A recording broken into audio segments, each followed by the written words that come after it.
যে-15 শর্ত দিয়ে আমেরিকা ইরানকে যুদ্ধবিরতির প্রস্তাব পাঠিয়েছে।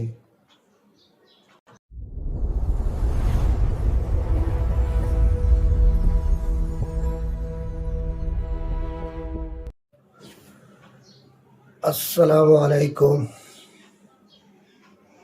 আজকে অনেকদিন পর আমেরিকা এবং ইরানের যুদ্ধ নিয়ে একটা আপডেট দিতে আপনাদের সামনে এসেছি। বরাবরই এই যুদ্ধ নিয়ে অনেকদিন কোনো আপডেট আপনাদেরকে দেওয়া হয়নি।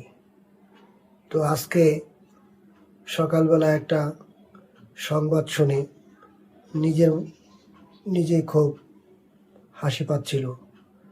তাই চিন্তা করলাম এই যুদ্ধটা নিয়ে আপনাদের মাঝে একটা আপডেট দিই। কারণ সবাই তো আর যুদ্ধ নিয়ে খবর রাখেন না। ফেসবুক এবং ইউটিউবের মাধ্যমে যদি একটু হলেও খবর আপনাদের সামনে যায়, তাহলে আপনারা বুঝতে পারবেন যে মুসলিম বিশ্ব আজকে কোথায় আছে এবং কি ঘটতেছে সারা পৃথিবীতে। তো আজকে 24 দিন হয় এই যুদ্ধটা গড়িয়েছে। এর মধ্যে অনেকবারই ডোনাল্ড ট্রাম্প, যিনি নাকি আমেরিকার প্রেসিডেন্ট, তিনি যুদ্ধবিরতির অনেকগুলো নাটক সাজিয়েছিলেন। ইরান কোনো শর্তেই সেই শর্তের মধ্যে রাজি হয়নি।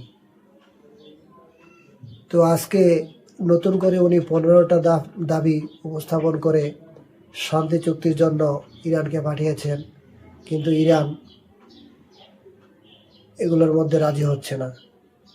তো আমরা এটা বলতে পারি, একটা পক্ষ যদি শক্তিশালী অবস্থানে থাকে তাহলে সে সহজে কোনো শর্তে রাজি হতে চায় না। তো আজকে সব দিক বিবেচনা করে মনে হচ্ছে যে ইরান হয়তো একটা ভালো অবস্থানে আছে, কারণ ইতিমধ্যেই তারা হরমুজ প্রণালী বন্ধ করে দিয়েছে, যার ফলে সারা পৃথিবীতে তেলের জন্য হাহাকার তৈরি হয়ে গিয়েছে। ইতিমধ্যে অনেক চ্যানেলে দেখতেছি যে আমেরিকার মধ্যেও নাকি তেলের দাম অনেক বৃদ্ধি পেয়েছে, যার দরুন আমেরিকার জনগণ ডোনাল্ড ট্রাম্পের বিপক্ষে কথা বলা শুরু করছে।